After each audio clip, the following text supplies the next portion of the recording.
In both the gaming and the movie industry, we are reaching a precipice of a period full of remakes and reboots. It seems to be the safer bet now to just simply revisit an established franchise and rebuild it from the ground up. Capcom has been on the gravy train with the RE2 remake, and once more with this year's remake of RE4. Warner Brothers have been wanting to reboot Harry Potter into a TV series, a franchise that makes J.K. Rowling $50 to $100 million a year just by association of the Harry Potter name under her. Why make up an original idea now when you can just simply resurrect something that already exists and make money off of it? On the one hand, remakes and reboots are something that rarely ever exceed the originals, but there have been exceptions over the years, like the remake of Resident Evil 1, Pokemon Heart Gold and Soul Silver, which are remakes of Pokemon Gold and Silver, or Zack Snyder's reboot of Dawn of the Dead. These examples I've mentioned are the unicorns of remakes and reboots. A great deal of them fail to encapsulate the magic and wonder of their original counterparts. But recently, the Dead Space remake and the Resident Evil 4 remake have now set new standards for modern gaming on how to get the job done, and for the foreseeable future we'll be seeing more of them. As for movie reboots or TV series reboots, I've yet to see anything like that. But in the case of gaming remakes, we are getting a remake of the grandfather of survival horror, Alone in the Dark, and a remake of the first System Shock. Both look incredibly promising, and Alone in the Dark is a series that desperately needs a comeback if anything. But there's another side of remakes that is often unnoticed, but incredibly fascinating at the same time. Something that should be explored more and more. I am talking about the realm of Demakes. Demakes take the same idea of a remake, but does the exact opposite of what you'd expect a remake to do. Rather than advancing an old game forward to fit the modern standards of gaming, it goes back further in time and makes an original game even older. And by making them older, I'm talking about a generation before, or several generations before it. A remake is often spearheaded by mainstream studios like Capcom that wish to bring an old game back into the limelight, but with a new coat of paint and a new array of mechanics that build the game from the ground up. You look at the original RE4 and then contrast it to the remake of RE4. It's similar on the surface but completely different in how it's made and how it plays. Now take either of those games and then demake them into something akin to the original Resident Evil 2 on the PS1, and you have essentially RE4 if it was made on the PS1. When it comes to demakes, they are often done by passionate fans of a respective franchise, either by developers or animators like Rustic Games BR or 98 Demake, who has also made some games like OK Normal or September 1999. The rest of the demakes you can find on itch.io or across the internet through specific keywords. Concepts like a demake, however,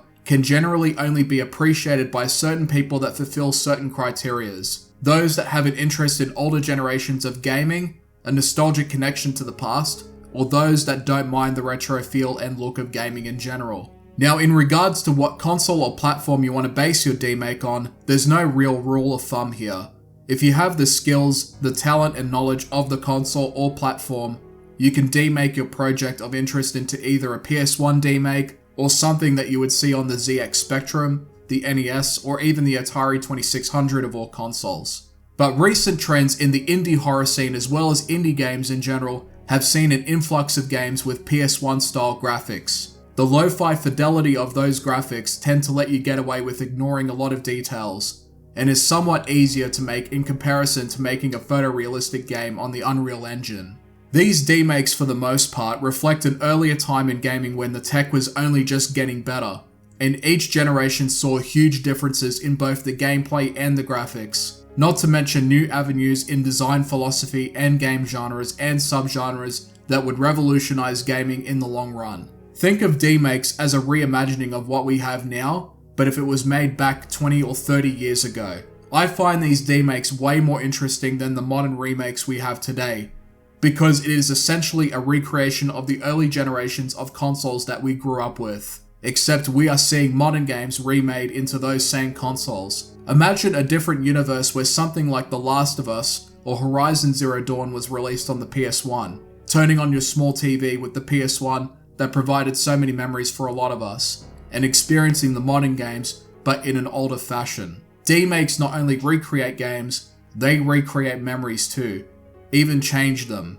something that remakes can't really do because they are made entirely new, whereas demakes are based on what is familiar and something that has existed for decades now. And to show what I'm talking about, I'm going to showcase some of the demakes I've come across, some that I've played and videos that I have found showcasing what is possible nowadays in the realm of demakes.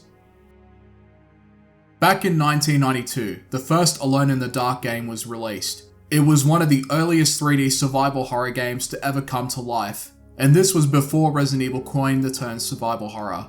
This game would be a huge source of inspiration for that game, a game that adopted the same tank controls and fixed camera angles and improved on them. It's a series long overshadowed by the likes of Resident Evil and Silent Hill, but this game was so important, and like Wolfenstein had set the blueprints for 3D gaming. But this game not only did that, but also set the blueprints for horror gaming as we know it today. What I have here though is not the original game, but rather a demake of it, using the Pico 8 fantasy console, a platform where you can play games, read through their source code, and develop your own Pico 8 games. It has everything that the original game had: the search for items, the puzzles, the creepy monsters, tank controls, and fixed camera angles. The only thing missing, of course, is the combat, because when a monster approaches you, you just die. And for something that is so limiting like the Pico 8, this is genuinely impressive, and it only looks slightly worse than the original because of the lower resolution that Pico 8 has. Now, just to get it out of the way before I repeat it again in the other examples that I give, the majority of these demakes are not fully complete, with some exceptions like the FF7 demake that has the beginning of Midgar all the way up to the final boss. Alone in Pico only has a small portion of the original counterpart, and the same will be said for every other example I give. Anyway, moving on. The demake of Alone in the Dark does a great job of replicating its source material, with the same models, movement, and art style. It's an achievement in itself given the fact that it was the Pico 8 of all platforms to make a demake on. This is a great demake that I would highly recommend checking out, especially if you're a fan of this franchise. The Dead Space Demake by Fraser Brumley. 2023 is, like I've said in the past, a godsend for horror gaming, with two fantastic remakes early on in the year. This time around I am showing a demake of Dead Space that more or less takes elements from the original game as well as the remake. You have here a portion of the early stage of this game, when you first get the plasma cutter and when you first fight your first necromorph. You shoot its limbs off and then just like that it's dead. Its aesthetics are reminiscent of the PS1. Its movement is a replicate of the Dead Space original and remake, but limited in its animations, just like it would be on the PS1. You even have the stasis mechanic, but unfortunately no kinesis to play with, which is disappointing. But if this demake was to be explored more, I'm sure it would find its way in then. You have the cutscenes from the original version of Dead Space making their way into this demake, and you progress all the way up until you activate the tram, which then ends the demo. There's not a great deal to this one, but it plays nice, and even has the secondary mode for the plasma cutter. But I felt that the necromorphs died way too easily here, and there's only one of them to fight. I shot both of their arms off and they were already dead. But I'm going to assume that difficulty wasn't the main concern here, and that this was more or less an experiment to see what Dead Space would look like as a third-person survival horror game on the PS1. Regardless, it's pretty good, and it only makes me want more of it.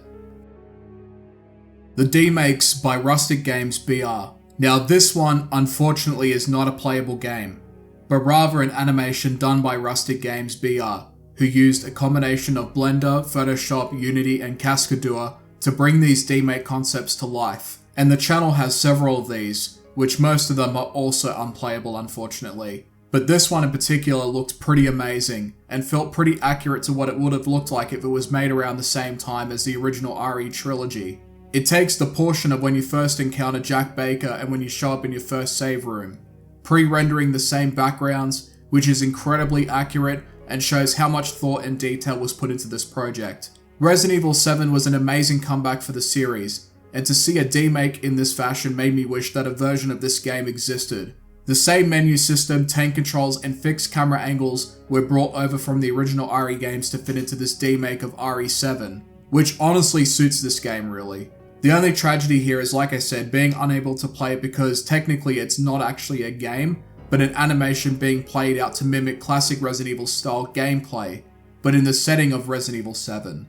And there are other projects made by the same person who has done the same thing, like for instance with RE5, the remake of RE3 and even RE4, but with Dark Souls style gameplay, which is honestly sick because I love Dark Souls. It is one of my favourite games of all time. And it just goes to show how old platforms can still create new and interesting ideas, combining existing games into a format never thought of before. And these Resident Evil Demakes are incredible in their own right.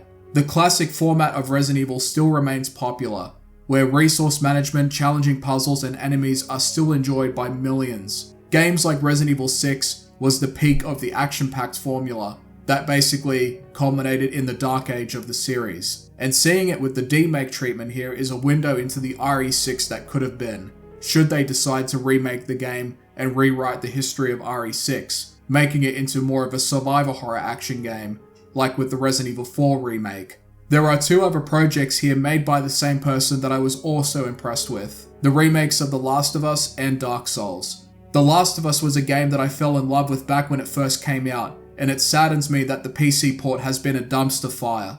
The first game combined elements of stealth and survivor horror together, putting it in a Walking Dead setting. The Demake, on the other hand, takes the same gameplay style of the Metal Gear Solid games, more specifically the first two, which honestly suits The Last of Us due to its stealth-based gameplay anyways. And the Dark Souls Demake takes away the addicting action RPG gameplay of the original Dark Souls, and adopts the tank controls and fixed camera angles of the Resident Evil games. I've always wondered what a dark fantasy medieval game would look like with the old school style gameplay of Resident Evil. The setting of Dark Souls would be a perfect match, and this animation reel reflects that idea perfectly. If you want to see more of these Demake projects, check out Rustic Games BR. There's a wizard behind that channel. And finally, Bloodborne PSX by LWMedia. I absolutely love Bloodborne. It is the best From Software game ever made still.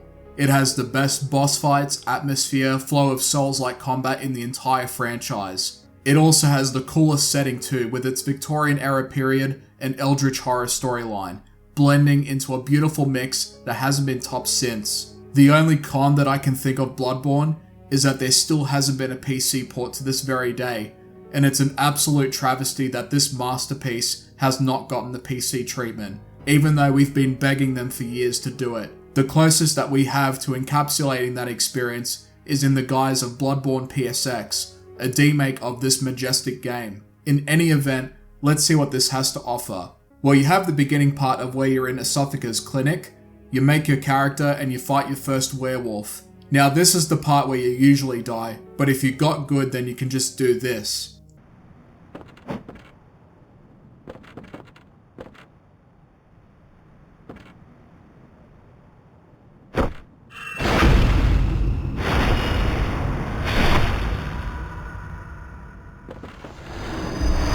Whether you die or make it to your first lamp, you enter the hunter's dream. And oh boy, it is done so well here. Not to mention Yharnam itself, where all of the bits leading up to the Great Bridge have been faithfully recreated but in a PS1 form. The combat is another thing too. It's more archaic in comparison to the main game, but it's intentional here. You can use your gun and your weapon in the same way, sidestep, do parries, and even manual aim like in the Dark Souls games. Although it was too clunky for me to use, so I never bothered with it. You also have the same use of items like blood vials, quicksilver bullets, bloodstone shards for upgrading your weapon, and of course blood echoes for leveling up or purchasing items. The enemies behave and attack in the same manner. They've all been animated to mimic the same patterns from the main game itself, and it's genuinely wonderful to see here. However, I find the L2 and R2 functionality to control the camera really clunky, where the analog control was far more fluent and didn't disrupt the game's combat whatsoever. But still, what you have here is one of the best demakes ever made, based on the best From Software game ever made. It has a few bosses from the game, on top of a newly made boss that concludes the demo that is Bloodborne PSX. But I won't spoil the rest of the bosses since this is something you should honest to God play. Bloodborne is a game that is still amazing, even in the guise of a PS1 game, and that should just say a lot about how good it is in general. And Miyazaki, please, make Bloodborne 2 already, the world needs it. In the end, Demakes are both a passion project and a detour into the past, revisioning it with today's modern games and rewinding them through time, with older graphics and visuals, older gameplay mechanics, and seeing how these games would fare around that time. And from what I've seen so far, I think they would have been amazing even back then. The world of gaming has to contend now with the fact that old franchises will be making a return, thanks to the successes of games like Dead Space and Resident Evil 4 being remade. And greatly so, I may add. In fact, Resident Evil 4 Remake will probably end up being Game of the Year for me given how good it was. But the other side of the remaking department, which are Demakes, are something that I'm paying just as much attention to, because it's a fascinating and unique experiment to reshape what we know, but fitting it into our past like a piece of a jigsaw puzzle. Old generations of consoles are still important today, have a lot to teach us in what constitutes a great and fun game, and what makes great game design and how we can teach old dogs new tricks. Demakes are a way of seeing how the modern takes on gaming apply into the old, and frankly, we need more of them. In fact, we need more demakes that are fully completed and aren't just demos or animations that make you wish it was playable to begin with. The biggest issue, of course, with making demakes would be licensing and trademarks, and efforts to avoid cease and desist letters would be pretty extreme here, especially with companies like Nintendo having a draconian mentality to fan projects. Just look at Pokemon Uranium or the remake of Metroid 2 to see what I mean. But it's still a really exciting side of the indie scene that I feel should be explored more and that more people need to know about. And the more of its magic can be spread, the better gaming will be as a whole. Thank you for watching.